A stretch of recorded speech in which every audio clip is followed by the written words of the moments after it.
نے فرمایا حلال چیزوں میں اللہ کو سب سے زیادہ نفرت طلاق سے ہے. حلال چیزوں میں سب سے زیادہ نفرت طلاق سے ہے. ابغض الحلال الطلاق، سب سے زیادہ نفرت اللہ کو طلاق سے ہے. اور آپ نے کہا علی طلاق دینے سے بچنا. جب ناجائز طلاق دی جاتی اللہ کا عرش کانپ اٹھتا ہے، کانپ اٹھتا ہے. چند دن پہلے دو بہنیں ملی مجھے آ کے، تو ایک بہن کی گود میں بچی تھی. کہا جی خامد نے طلاق دے دی کہ بیٹی کیوں پیدا ہوئی؟ طلاق دے دی، بیٹی کیوں پیدا ہوئی؟ اللہ اکبر، کیا ظلم و ستم. چند دن پہلے ایک خاتون ملی، ان کی 3 بیٹیاں ہوئی، تو سسرال والوں نے گھر سے نکالے تو دیاں جمی جانے، ان گھروں کو بڑی منوس آ گئی. تو یہ دن رات کے واقعات ہیں، سن سن کے کلیجہ پھٹتا ہے میرا.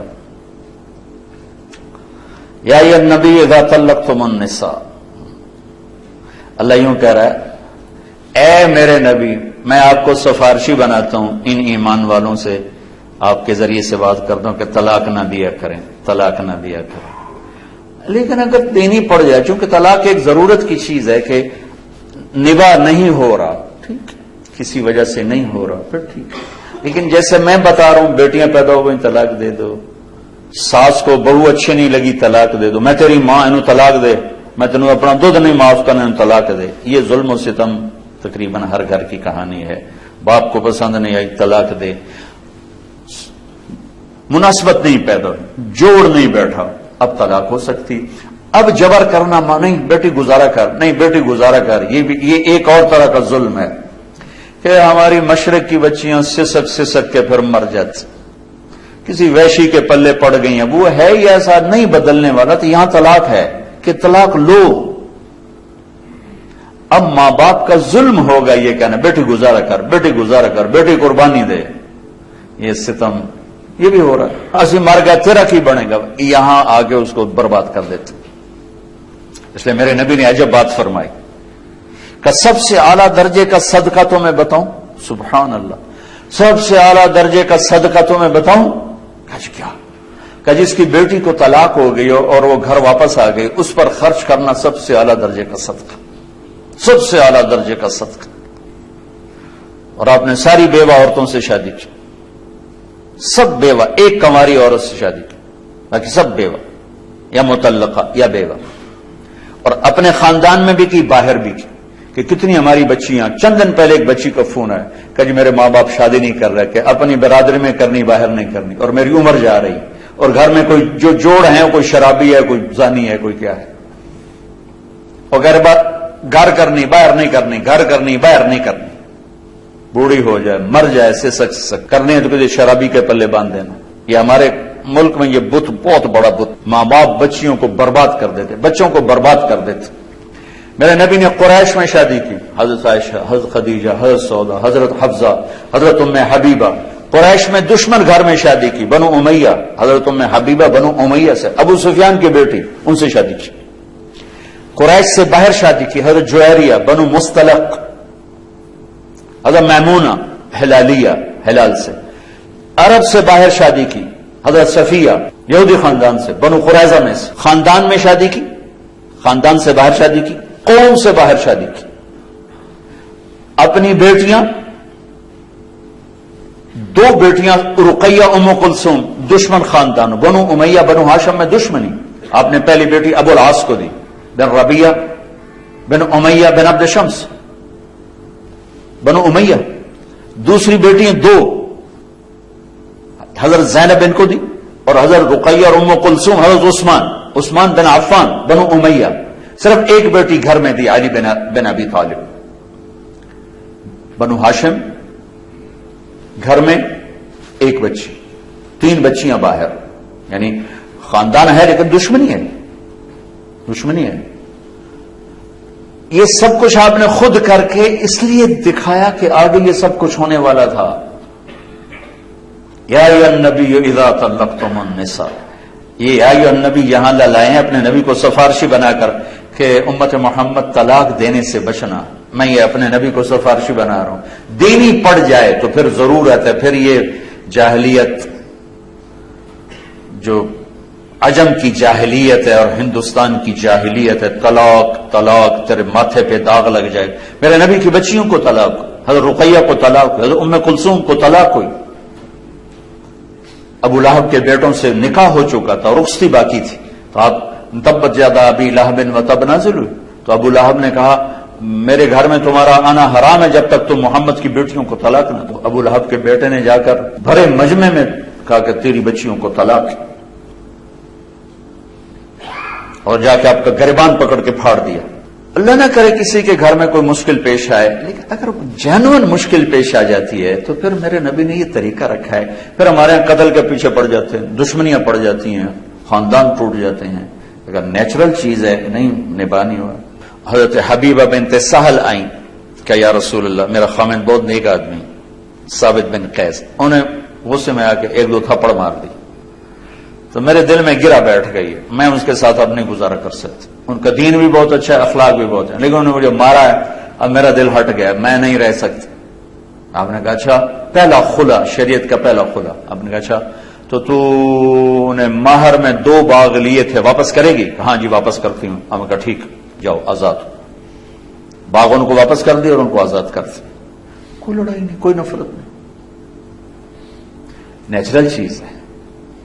یہ بھی ان نیچرل ہے، اور ادھر سے گزارا کرو یہ بھی ان نیچرل ہے. تو سسک کے مار دینا، یہ کیا انسانیت، یہ کیا زندگی ہے کہ اس کا ہر دن مرتا ہے. تو خیر میں بات تو کچھ اور کر رہا تھا، ایک ضروری چیز بیچ میں آ گئی. رشتے ناتوں میں میرے نبی نے کہا دین دیکھو، اخلاق دیکھو. اپنے رشتہ داروں میں مل جائے بڑی اچھی بات ہے، اپنی قوم میں مل جائے بڑی اچھی بات ہے، اپنی قوم میں نہیں ملتا باہر دیکھ لو. میرے نبی سے میں نے آپ کو مثال جی، ہم پٹھان ہیں صرف پٹھانوں میں کرتے ہیں، ہم راجپوت ہیں صرف راجپوتوں میں کرتے ہیں، ہم ارائی ہیں صرف ارائیوں میں کرتے ہیں، ہم جٹ ہیں صرف جٹوں میں کرتے ہیں. اس سے کتنے گھر برباد ہو کے، کتنی نسلیں تباہ و برباد ہو کے رکھے. میرے نبی نے کہا جب جوڑ کا رشتہ ملے تو دین دیکھو اور شادی کرو، دین دیکھو، اخلاق دیکھو، شادی کرو. پیسے سے زندگی نہیں گزرتی، شکل صورت پر زندگی نہیں گزرتی، اچھے اخلاق پر زندگی گزرتی ہے، میٹھے بول پر زندگی گزرتی ہے، درگزر پر زندگی گزرتی ہے، جو ہمارے معاشرے سے نکل چکی ہے. بات خامند گرم ہوتا ہے تو آسمان پہ چلا جاتا ہے، بیوی گرم ہوتی ہے تو آسمان پہ چلی جاتی ہے، ماں باپ گرم ہوتے ہیں تو اولاد ان کو دشمن نظر آنے لگ جاتی ہے، اولاد گرم ہوتی ہے تو انہیں ماں باپ دشمن نظر آنے لگ جاتے ہیں. وہ برداشت ہے ہی کوئی نہیں، درگزر. کسی بھی گھر کو آباد کرنا ہے تو درگزر کے بغیر گھر آباد نہیں ہو سکتا. 100% نہ میں بیوی کے مطابق ہو سکتا ہوں، نہ 100% بیوی میرے مطابق ہو سکتی، نہ 100% اولاد میرے مطابق ہو سکتی، نہ 100% ہم اولاد کے مطابق ہو سکتے ہیں. لہذا ایک ہی قانون چلے گا، وہ درگزر ہے اور میرے نبی والے اخلاق ہیں، اس سے ہمارے گھر آباد ہو جائے. تو خیر میں کیا یہ کہہ رہا تھا کہ میرے بھائیو اگر آپ سارا نہیں پڑھ سکتے یا الذین آمنوا تو پڑھ لو. اے ایمان والو، اے ایمان والو، کیا کہہ رہے ہو یا اللہ کیا کہہ رہے ہو؟ اے ایمان والو. تو کچھ ہمیں ہی کہہ رہا ہے، اے ایمان والو، اے ایمان والو. اور سورہ حجرات اخلاق کو بتاتی ہے، وہ ضرور پڑھیں کہ ایک معاشرہ کیسے بنتا ہے. سورہ نور واحد سورت ہے جس کی ابتدا ہے سورۃ انزلناہا وفرضناہا. یہ عجب لفظ ہے جو پورے قرآن میں کہیں نہیں آیا. ہم نے اس سورت کو اتارا اور اسے فرض کیا. سارا قرآنی فرض ہے، ان کچھ چیزیں فرض ہیں، کچھ واجب ہیں، کچھ طریقے ہیں، کچھ حلال کچھ حرام ہے. لیکن میں قربان جاؤں، آپ اس سورت کا ٹائٹل دیکھیں، سورۃ انزلناہا وفرضناہا. ہم نے سورت کو اتارا اور اسے فرض کیا. یہ الگ سے کیوں کہا ہے فرض کیا؟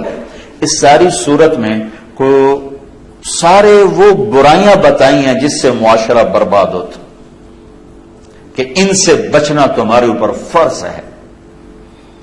عجب طریقے سے سورت کی ابتدا اللہ تعالیٰ نے فرمائی ہے. تو سورت نور پڑھیں، سورت حجرات اخلاق بتاتی، سورت نور بد اخلاقیوں کی نشاندہی کرتی ہے. وہ کون سی بد اخلاقیں جس سے معاشرہ برباد ہو جاتا ہے اور تباہ و برباد ہو جاتا ہے. شروع یہاں الزانیۃ والزانی فجلدوا کل واحد منہما 100 جلدہ. یہاں سے اللہ نے پہلی بات سنائی ہے کہ اپنے معاشرے کو زنا سے پاک کرو. جس معاشرے میں یہ فحاشی پھیل جاتی ہے وہ معاشرہ تباہ و برباد ہو جاتا ہے. جس عالم کا ترجمہ پسند ہے پڑھ لو، میں کسی کو ریفر نہیں کرتا. جس پر آپ کو اعتماد ہے، جس تفسیر پر آپ کو اعتماد ہے اس کو پڑھیں. اپنے نبی کی سیرت کے لیے کچھ وقت نکالیں، پھر اپنے بچوں کو یہ چیزیں بتائیں، اپنے اسٹوڈنٹس کو یہ چیزیں بتائیں، اپنی اولاد کو یہ چیزیں بتائیں. قرآن سے نوٹس تیار کریں، سیرت سے نوٹس تیار کریں. 1 منٹ کا درس 2 منٹ 3 منٹ روزانہ بھی نہیں، آف اینڈ آن. تو ایسے ایسا جاتا ہے، ایسے جاتا ہے، ایسے جاتا ہے، ایسے جاتا ہے، ایسے جاتا ہے. اور اپنی معاشرت میں اگر آپ نے معاشرت کو پازیٹو بنانا ہے تو پہلے آپ پازیٹو سوچ پیدا کریں، آپس کی لڑائیاں ختم کریں. ٹیچر ہو کر ایک دوسرے سے سلام کلام نہیں ہے. یہ کیسے ٹیچر ہیں جو ہیں ٹیچر ایک ادارے میں اور ایک دوسرے سے سلام ہی نہیں کرتے، ایک دوسرے سے بات ہی نہیں کرتے، ایک دوسرے سے نفرت ہے، ایک دوسرے کی ٹانگیں کھینچ رہے ہیں، ایک دوسرے کو گرانے کی کوشش کر رہے ہیں. تو جو یہ کریں گے وہی ان کے اسٹوڈنٹ کریں گے، چونکہ کیفیات تو آگے شفٹ ہوتی. تو وہ ادارہ ہی نہیں جس میں ایک ورکر دوسرے ورکر سے بات ہی نہیں، اور خاص طور پہ تعلیمی ادارہ ہو اور ٹیچر سے بغض رکھتا ہو، وہ تو اس نے تو اپنی بنیادیں اکھاڑ کے پھینک دی. چونکہ نیگیٹو یوں جاتا ہے، دیکھیں نا اے سی کی ٹھنڈک آ رہی کہ نہیں آ رہی، ایسے ہی انسانی جذبات آگے جاتے. تو آپ ایک ادارے میں رہنے والے لوگ، مرد عورت چھوٹے بڑے، ایک دوسرے سے بولتے نہیں، ایک دوسرے سے نفرت ہے، بغض ہے، حسد ہے، گرانے کی تدبیریں ہیں. تو آپ نے تو اپنی نسل کو پہلے سے ہی غلط راہوں پہ چلا دیا. آپ زبان سے جو مرضی کہیں، آپ کے اندر کی کیفیات آگے جاتی. تو اپنے ادارے کو حسد سے پاک کریں، بغض سے پاک کریں، نفرت سے پاک کریں، توڑ سے پاک کریں. کوئی 2 آدمی، کوئی 2 مرد عورت، کوئی 2 عورتیں آپس میں ان کا بائیکاٹ نہ ہو، گفتگو بند نہ ہو، بول چال ہو. کسی کو اللہ بڑھا رہا ہو اس کے لیے دعا کرو، اس کے لیے خوشی سے دعا کرو، اللہ تجھے اور بڑھائے، اس کو شاباش دو، واہ بھائی واہ، اللہ تیرا نصیب اور کھولے. الگ بیٹھ کے اس کی ٹانگیں کھینچنے کی اسکیمیں نہ بناؤ. پھر بھائی اے کرے این تو سٹی ہے ساڑی آپ پہ ویکھی جیسے، یہ ہمارا ماحول ہے، اینو تو ہے کری سٹو نہ آپ پہ ویکھی جیسے. تو اپنے اداروں کو آپس کی نفرت سے پاک کریں. یہ استاد بہت مقدس ٹائٹل ہے، بہت. سارے نبی استاد تھے، بادشاہ نہیں تھے، وزیر نہیں تھے، سیاستدان نہیں تھے، ڈاکٹر نہیں تھے، انجینئر نہیں تھے، ٹیچر تھے، ٹیچر، معلم. تو آپ سب پر، مرد عورت، آپ پر یہ لفظ فٹ آ رہا ہے. اس معلم کی شان یہ ہے کہ اس کو آپ حرص و ہوس سے پاک کرو، آپ اسے حسد بغض سے پاک کرو، آپس کی محبت آپس میں قائم کرو تاکہ وہ آگے شفٹ ہو. کسی کو اللہ اوپر لے جا رہا ہے اس کے لیے اور دعا کرو، اپنے لیے اور کوشش کرو. اب کی آپس کی فضا میں کوئی 2 آپس میں لڑ پڑے، تیسرا ان میں صلح کرائے. فریق نہ بنو، صلح کرانے کے چکر میں پڑو. اس کو اس کے قریب کرو، اس کو اس کے قریب کرو، تاکہ آپ کا ادارہ ایک ادارہ ہو. وہ ادارہ نہیں ہے جس میں کام کرنے والے لوگوں کے دل پھٹے ہوئے ہیں، سلام دعا بھی ختم ہے، نفرت بھری ہوئی ہے، بغض بھرا ہوا ہے. تو بھائی یہ چند گزارشات ہیں، کوئی لمبا چوڑا فلسفہ نہیں ہے. اگر ان کی ہم رعایت کر لیں گے تو انشاءاللہ العزیز ہماری ساری زندگی اللہ کے فضل و کرم سے